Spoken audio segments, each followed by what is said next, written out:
My name is Michaela DePrince. When I first started to write my speech, I thought maybe I could give it a fairy tale kind of twist, but only because most people tell me that my life is a fairy tale. But I have to say, I strongly disagree. Yes, I got what I've always dreamt of, but I had to fight for it. I wasn't always called Michaela DePrince.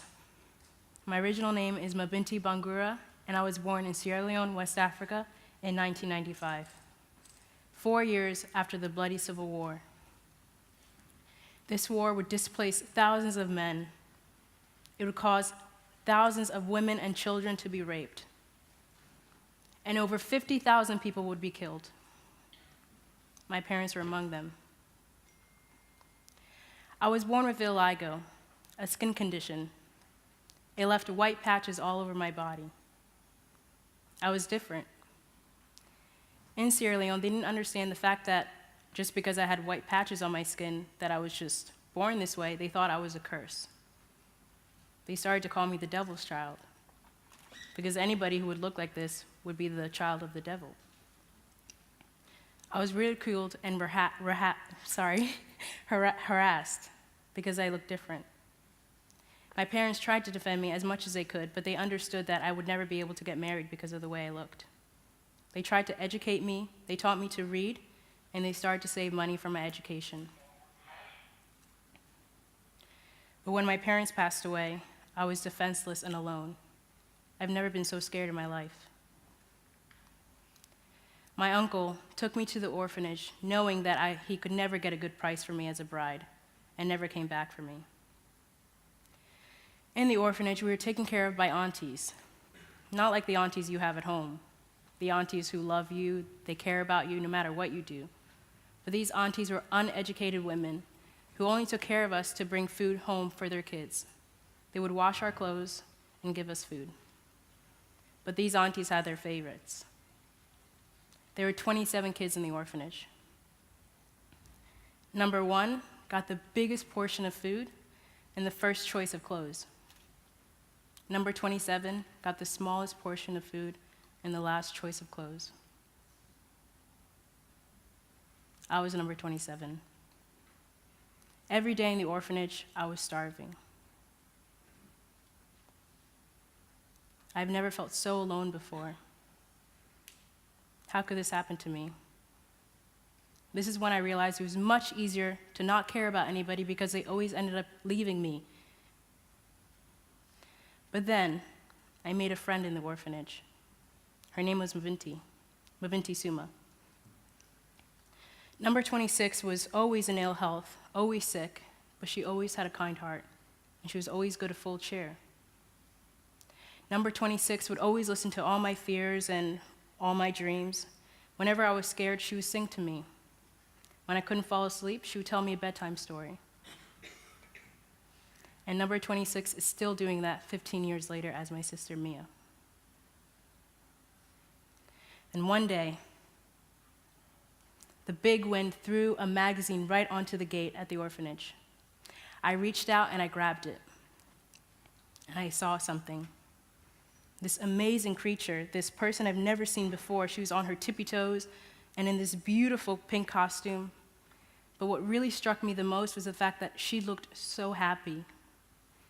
I hadn't been happy in a long time. So I thought to myself, if she's happy because this is what she's doing, then maybe I could be happy too someday. I had to be this person, I just had to be in order to become something. So I ripped the cover off the magazine and I put it in my underwear because I had nowhere else to put it. Because as number 27, I didn't have anything to do. They would never give me toys or any clothes, so where else could I put it? And then a teacher came to the orphanage to teach us English. She was also pregnant at the time. I showed teacher Sarah the magazine cover, and she explained to me this person was dancing ballet. She was a ballerina. I was going to be this ballerina, I just had to be.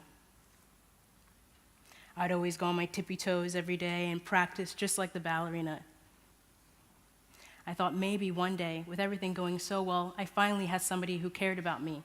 Maybe one day I could be this ballerina. Teacher Sarah cared about me so much, and she knew how important it was for me to get a good education, so she would always give me extra lessons. After a few extra lessons, Teacher Sarah and I started to walk towards the gate. Me twirling around, trying to be the ballerina on the magazine. And all of a sudden, 2 rebels come towards the gate, and a little rebel lagging behind them, and around the corner, a truck full of them. They were laughing and cheering. They must have been drinking a lot or under some type of drug, and they saw us. They saw that Teacher Sarah was pregnant. They started betting on whether or not it was a girl or boy, and so they decided to find out. They took their machetes out and cut her stomach. It was a baby girl. If it was a boy, maybe she would have lived because they would have taught him to become a rebel when he was older. But it was a girl. So they cut her arms and legs off in front of me, and I tried to go save her, so I went underneath the gate. The little boy thought he should try to copy the older rebels. He took his machete out and cut my stomach. Now that you've heard my story, the beginning of my life, do you think it's a fairy tale? But soon my life would turn around. Soon I would have positivity in my life. I would find out that I was going to get adopted by an American family. It took me a while to get to my adopted family. We had to walk all the orphanages, all the orphan kids had to walk from McCaney, Sierra Leone, all the way to New Guinea. And from New Guinea, we took a plane to McCaney. I was very sick when I got off the plane and just miserable and, how could my life get any better? I was a devil's child. Of course, nothing good could happen to me. And also, I was miserable because I thought I would never see my best friend again. But then I saw her. The lady in the bright red shoes.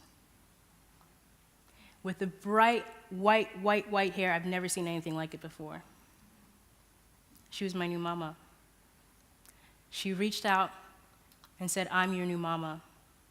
She grabbed my hand and my best friend's hand and walked us away. I was getting adopted with my best friend. We got to the hotel, and once my mom put her luggage down, I looked through everything. I looked through every nook and cranny, trying to find my pointe shoes, my tiara, and tutu, because isn't that what always happens in a fairy tale?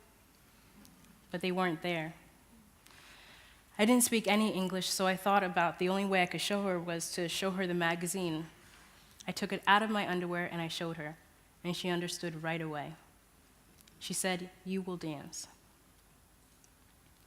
When I got to the US, I started taking ballet classes. My mom drove me every single day. Except before my first ballet class, I was so scared to show my spots, for the kids to make fun of me. I begged my mama to please buy me a leotard to hide all my spots. It was a long sleeve leotard that went all the way up to my neck. It was so hot and itchy, I had to take it off right away. And I put on my pink leotards and tights. I went to class once a week, twice a week, and then eventually, by the time I was 10 years old, I was dancing 5 times a week. I worked as hard as I possibly could because I had to be this ballerina. It was the only way for me to be happy. But while I was working hard, I lost somebody. I lost my 24-year-old brother, Teddy. He was the person who made me be able to trust men again, to not be scared of black men who were shouting, to not be scared of men in general, to not be scared of my own father. And again, this is what always happens when I care about people. They always die and leave me. I decided to push my family away because if they died and left me, I don't know what I could do. I didn't want them to die because I cared about them. But my parents were able to convince me that even though the people I love may die, their love will always stay with me. Their love is a part of who I am today. I worked hard for many, many years, and then finally, my hard work paid off. I got accepted into a professional ballet company. I had become the ballerina that I've always dreamt of. I couldn't believe it. How could this happen to me? Again, I was the devil's child. With all this hard work going on, I didn't think that any dream like this could ever come true. But I was very happy, finally, for once. But the reason why I'm here today, the reason why I'm telling you my story is because I want to encourage young people to aspire to dream. I want people to understand that it is okay to be different. It is okay to stand out. I'm different. And I want you to understand to believe in yourself, to believe that you have talent even if you don't think you do. No matter what circumstances you are under, no matter how poor or how sad you are at any given moment, believe. And dare to dream. Dare to push boundaries, dare to be different, dare to stand out, and all above. And last but not least, don't be afraid of living and loving. And this is how I express myself.